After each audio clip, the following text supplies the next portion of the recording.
This year, Suunto has released two very exciting sports watches in a similar price range, the Race 2 and the Vertical 2. They look very similar, share a lot of the same features, but in the end they are designed for different target groups. I have tested both watches intensively, and in this video I will show you all of the differences so that by the end you will know exactly which of the two watches is the better choice for you. So let's get started, have fun.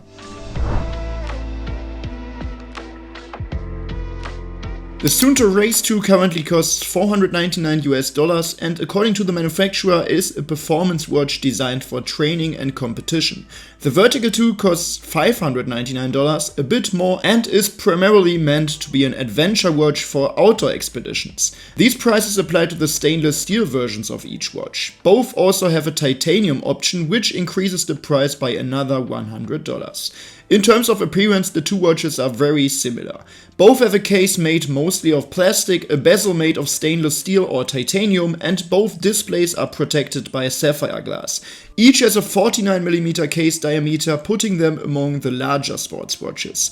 I would say they fit well on my wrist, which has a circumference of about 185mm, but for people with smaller wrists, both watches might feel a bit chunky.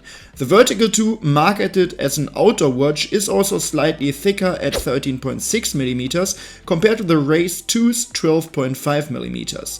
Both are definitely noticeably larger, heavier and thicker than, for example, the Suunto Run, which is aimed primarily at runners. On the other hand, they are also more robust and water resistant up to 100 meters. In terms of daily wear, I don't really notice much of a difference between the two. Both watches use a 1.5-inch LTPO AMOLED display with a resolution of 466x466 pixels. This is especially noteworthy for the Vertical 2, since the Vertical 1 still had an MIP solar display that could be charged by sunlight.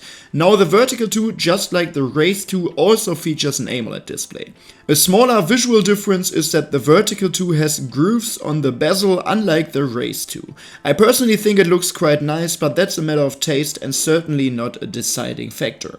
A much bigger and for many more important difference is that the Vertical 2 includes a built-in LED flashlight, while the Race 2 only offers a flashlight mode which simply turns the display brightness all the way up. And yes, I know that some people might dismiss this as a gimmick or something unnecessary, but I can honestly say that ever since I first had a flashlight on a sports watch, I wouldn't want to go without it anymore. So you would be very surprised how often you end up using the flashlight in your everyday life and how useful it really is. It's also very practical for hiking and expeditions, so if that's something you value, you should definitely consider the Vertical 2.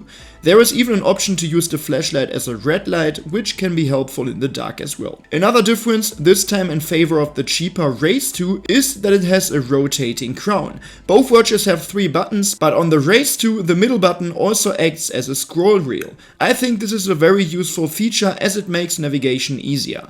In outdoor situations, especially under a jacket, it could occasionally happen that you accidentally rotate the crown, but for everyday use it's a real advantage. It's especially handy when using the maps, since it lets you zoom in and out quickly and easily, whereas on the Vertical 2 this process is a bit less convenient, not very difficult either, but just a little less smooth.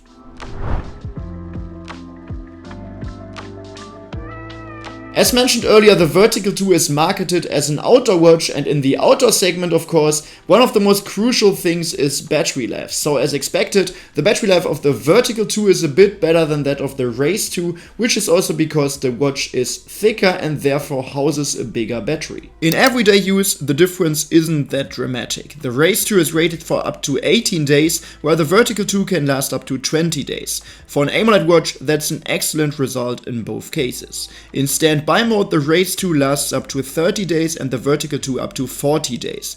But things get especially interesting when it comes to training mode. When using all GNSS systems and multiband GPS during an outdoor activity, the Race 2 can last up to 55 hours, while the Vertical 2 reaches up to 65 hours. As usual for Suunto, both watches feature 4 intelligent battery modes, which is Performance, which includes multiband GPS, Endurance, Ultra and Tour.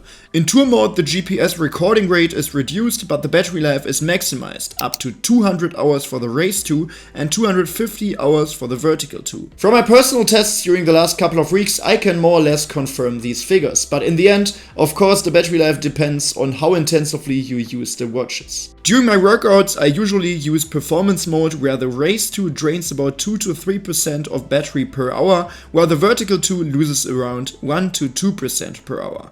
Overall, I get around 10 days of battery life with the Race 2 and about 14 days with the Vertical 2. So again, both watches have amazing battery lives, and in my opinion, 10 or 14 days isn't that big of a difference. So when you use the watches in your day-to-day life, I think 10 or 14 days wouldn't be a very deciding factor, at least for me personally.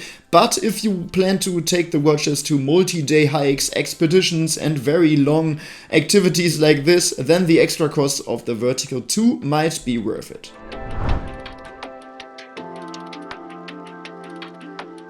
And with that, we've already reached the end of this video. And yeah, this comparison was definitely shorter than my usual videos, which is mainly because these two watches are just so similar. To summarize, the Vertical 2 is a bit thicker, which gives it a larger battery and about 15 to 20% longer battery life, and it also features a built-in LED flashlight. If those 2 points are important to you, then the $100 price difference could be worth it. That said, the Race 2's battery life is still excellent, and if you're not regularly out on long outdoor adventures and can live without a flashlight, you can save yourself some money, get a slightly lighter and thinner watch, and even benefit from the rotating crown.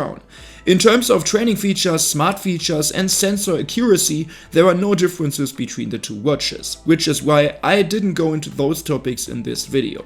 Both are really well equipped in those areas. To be honest, I think the Vertical 2 and the Race 2 could have just been merged into one single sports watch. With the first generation, the main difference was that the Vertical had an MIP solar display, while the Race already had an AMOLED display. Now that the Vertical 2 also has AMOLED, I feel that both product lines could have just been combined. Anyway, let me know in the comment section down below which of these two watches you prefer and whether you are as big of a fan of the flashlight feature as I am, or maybe not. And don't forget to subscribe to this channel to not miss any future videos. And as always, thanks a lot for watching and see you in the next one.